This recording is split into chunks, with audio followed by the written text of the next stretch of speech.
D'empathie, de culpabilité et de remords. Ok. Manipulateur, charme superficiel, intolérance à la frustration et mépris des règles. Il coche tous les points? Si c'est le cas, c'est que tu es au bon endroit. Pour en apprendre plus, que tu es probablement dans une relation maltraitante et qu'il devient urgent d'investir pour ta santé physique et mentale. Si tu ne te sens pas concerné, tu peux sortir de cette vidéo. Inutile de perdre ton temps. Incroyable, non, de te dire que tu es ou as été dans ce genre de relation. Parce que tu as été victime d'un prédateur qui a lu dans tes failles, tes blessures comme dans un livre ouvert. Au point que tu crois que tu ne vaux plus rien, que tu as honte de toi, que tu te sens incapable, pas valable d'être aimé. Tu n'arrives plus à penser par toi-même, à savoir qui tu es. Ton cerveau a été hacké par une personne dont le seul objectif est de te détruire pour que lui se sente supérieur. Désolé. Mais ça n'a rien à voir avec de l'amour, tout ça. Je vais t'expliquer en l'espace de quelques minutes comment tu en es arrivé à cette situation d'emprise et de violence psychologique. Qu'est-ce qui fait que tu restes alors que ton prince charmant s'est transformé en... je ne saurais même pas définir en quoi. Si tu ne me connais pas, présentation rapide. Je m'appelle Bérangère Tabourin et je suis une amoureuse de la vie.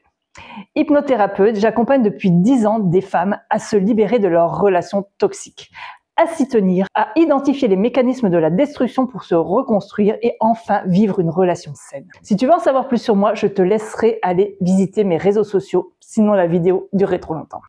Alors, commençons par le commencement. Il était une fois des contes de fées. Il était une fois, au début de ta relation, il y a eu le love bombing. Il va t'apporter exactement ce dont tu as besoin. À savoir qu'il ne t'a pas choisi par hasard. Il est arrivé à un moment de ta vie où tu avais des difficultés. Licenciement, rupture douloureuse, perte d'un être cher, etc., etc. Il t'a choisi, car tu es une femme brillante, lumineuse. Et oui, pour te prendre ta lumière et t'éteindre, il faut bien que tu sois une proie de choix pour lui. Intelligente, gentille dans le sens qu'il ne voit que le bon chez les autres et qui doit se prendre quelques claques pour voir le sombre, avec une carence affective, un manque d'estime de toi, avec la culpabilité facile, hypersensible, empathique. Pour qu'il puisse avoir une emprise destructrice sur toi, il y a besoin de tous ces ingrédients, sinon ça ne fonctionnerait pas. Et là, il arrive dans ta vie, tel le sauveur sur son beau cheval blanc, t'apportant une flopée d'amour interminable. Mots passionnés, petites et grandes attentions, cadeaux. C'est un puissant fond qui répond à ton cœur qui est en carence affective. Il t'apporte bien plus que ce que tu aurais même pu imaginer dans tes rêves les plus fous. Vous êtes fusionnels, sur la même longueur d'onde, vous riez à gorge déployée. La vie est merveilleuse à ses côtés. C'est l'amour de ta vie. C'est lui et personne d'autre. Dans une version love-love. Sauf que ça ne va pas durer. Ce sont les préliminaires de son plan d'action destructeur. Comme il ne s'aime pas, eh oui, les apparences sont trompeuses, il va vouloir te détruire pour se sentir supérieur à toi. Il va te monter très haut sur les montagnes russes émotionnelles. Un jour, tu es la plus extraordinaire des femmes, et le lendemain, tu es la pire des...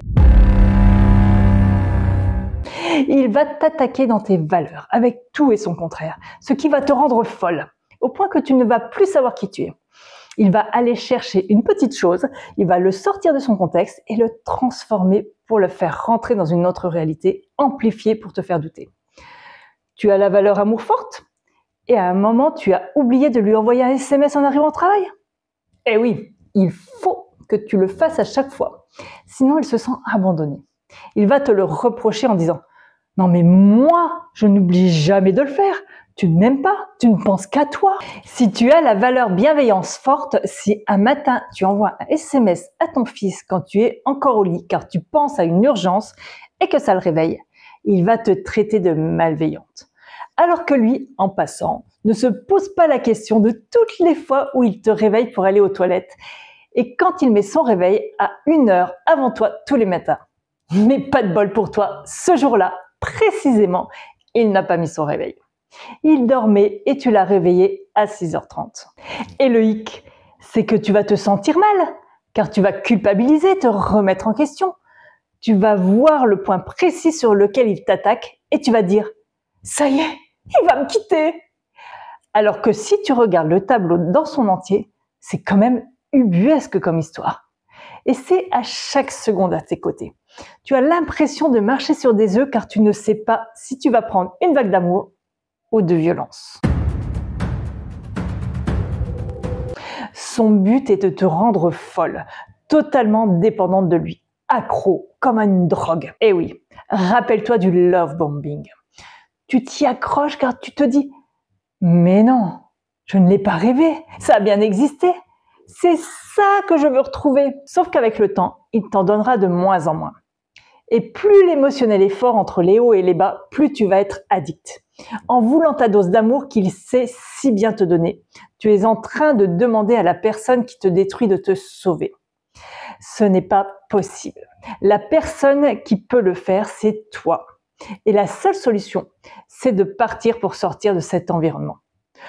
Tu ne peux pas le changer car il ne le veut pas. Tu ne peux pas le sauver de son mal-être, réparer son enfance maltraitée, refaire le film à l'envers. Quand tu pars, il va faire sa victime en mode drama queen, les paillettes en moins. Mais non, je t'aime trop mon amour, tu es la femme de ma vie, je ne peux pas vivre sans toi. Si ça ne fonctionne pas, il va activer le levier culpabilité. Regarde, après tout ce que j'ai fait pour toi, oh, non mais tu peux pas me quitter. Reste avec moi, j'ai encore tellement à t'apporter. Tu n'es pas parfaite non plus. Je suis restée quand même, estime-toi heureuse. Oh mais je suis malade, j'ai besoin de toi. Et aussi le levier de la toute-puissance. Regarde comme je t'ai fait grandir. Si tu me quittes, tu ne seras plus rien sans moi. Et tu vas sombrer. Partir est une première étape qui peut durer des années, car tu vas faire des allers-retours. Puis il faudra te reconstruire, ce qui est la suite du processus. Là où tu penses que tu as fait le plus difficile, tu vas découvrir l'ampleur des dégâts, car tu pars avec les bagages émotionnels qu'il t'a fait subir. Ton cerveau a été hacké avec le temps par ces paroles dévalorisantes sur toi, ces critiques. Dès que tu fais quelque chose, tu entends sa voix qui te critique. Et une partie de toi sait où se trouve la solution. Retourner vers lui, car il est le seul à pouvoir te remettre un baume apaisant d'estime de toi. Sauf que tu as atteint un point de non-retour. Tu as activé ton instinct de survie. Ce sont des mécanismes inconscients que tu subis, qui ont mis ton estime de toi plus bas que terre. C'est pour ça que ma méthode basée sur la compréhension des mécanismes qui se jouent pour toi et de la libération de ton hackage de cerveau, grâce à l'hypnothérapie, sont très puissantes. Si tu veux sortir de tes schémas répétitifs de souffrance dans tes relations amoureuses, je t'invite à faire ce premier pas pour toi et à prendre un appel gratuit. Ce diagnostic te permettra d'y voir plus clair dans ta situation, pour mettre en place des actions qui te permettront de sortir plus forte, plus vivante de ce cauchemar. Il est grand temps de rallumer tes étoiles. Et de ne plus jamais laisser qui que ce soit les éteindre. Tu mérites mieux qu'une vie de souffrance.